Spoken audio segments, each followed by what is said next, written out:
কিছুদিন যাবৎ বৃষ্টি হচ্ছে, তার মানে এই না যে গরম চলে গেছে। ধারণা করা হচ্ছে যে এবছর ঢাকা এবং রাজশাহীতে তাপমাত্রা 40 ডিগ্রি ক্রস করবে। এখন গরমকাল আসলে নতুন একটা শব্দ সাথে সাথে চলে আসে, সেটা হচ্ছে হিটস্ট্রোক। এখন হিটস্ট্রোক জিনিসটা আসলে কী? হিটস্ট্রোক হচ্ছে শরীরের এমন একটা কন্ডিশন যখন শরীর তাপমাত্রা রিলিজ করতে পারে না। সাধারণত আমাদের শরীর ঘামের মাধ্যমে আমাদের শরীরে যে ইন্টারনাল হিটটা আটকে থাকে সেটাকে আমরা রিলিজ করি ঘামের মাধ্যমে। কিন্তু যখন হিটস্ট্রোক হয় তখন আমাদের শরীর আর ঘামের মাধ্যমে এই হিটটাকে রিলিজ করতে পারে না। তখন আমাদের বডি টেম্পারেচার সাধারণত 40 ডিগ্রি বা তারও উপরে চলে যায়।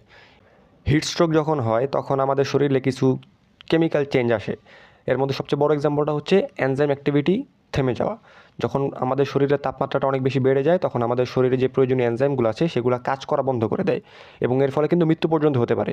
এবং এটার জন্য কিন্তু সময় অনেক বেশি লাগবে না, খুবই অল্প সময়ের মধ্যেই আমাদের মৃত্যু হয়ে যেতে পারে যদি কিছু সময়ের জন্য আমাদের এনজাইম কাজ করা বন্ধ করে দেয়। তো এই হিটস্ট্রোক হওয়ার আগেই যাতে হিটস্ট্রোক না হয় সেই ব্যবস্থাটা আমাদের গ্রহণ করা দরকার। এখন প্রশ্ন হচ্ছে যে আমরা কিভাবে হিটস্ট্রোককে প্রতিরোধ করব। তো সাধারণত আমরা যেটা করি যে প্রচুর পরিমাণে ঠান্ডা পানি খাওয়া শুরু করি। এখন পানি আমরা খাবো, কিন্তু ডিরেক্ট বরফ মিশ্রিত পানি আমরা খাবো না।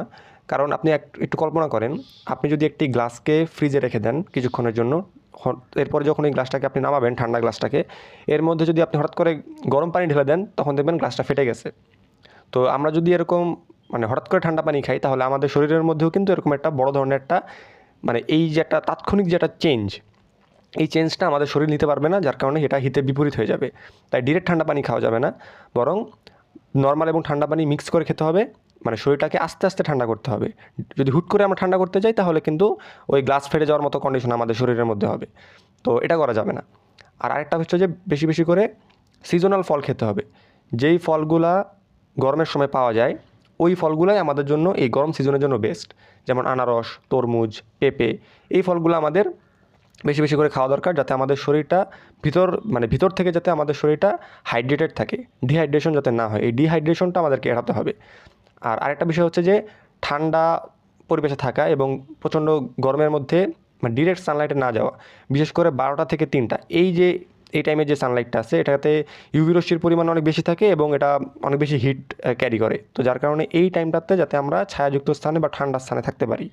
এখন বাংলাদেশে যেহেতু বেশ কিছুদিন ধরে লোডশেডিংয়ের প্রবণতা বেড়ে গেছে, সো আমাদেরকে আগে থেকে একটা জায়গা ফিক্স করা দরকার আমার আশেপাশে, যে কোন জায়গাটা হচ্ছে একটু ঠান্ডা নিরিবিলি পরিবেশ। আমাকে কিন্তু আগে থেকে আমার ওই আশেপাশের এলাকাতে ওই জায়গাটা ফাইন্ড আউট করা দরকার, যে যেই জায়গাতে গেলে আমি একটু ঠান্ডা পরিবেশে থাকতে পারবো। তো এটা যদি আমরা আগে থেকেই লোকেট করে রাখতে পারি যে কোন জায়গায় গেলে একটু ঠান্ডা শান্তি মতো বসতে পারবো, একটু বাতাস আছে, একটু গাছের ছায়া আছে, তো সেটা যদি আমরা আগে থেকে ফাইন্ড আউট করতে পারি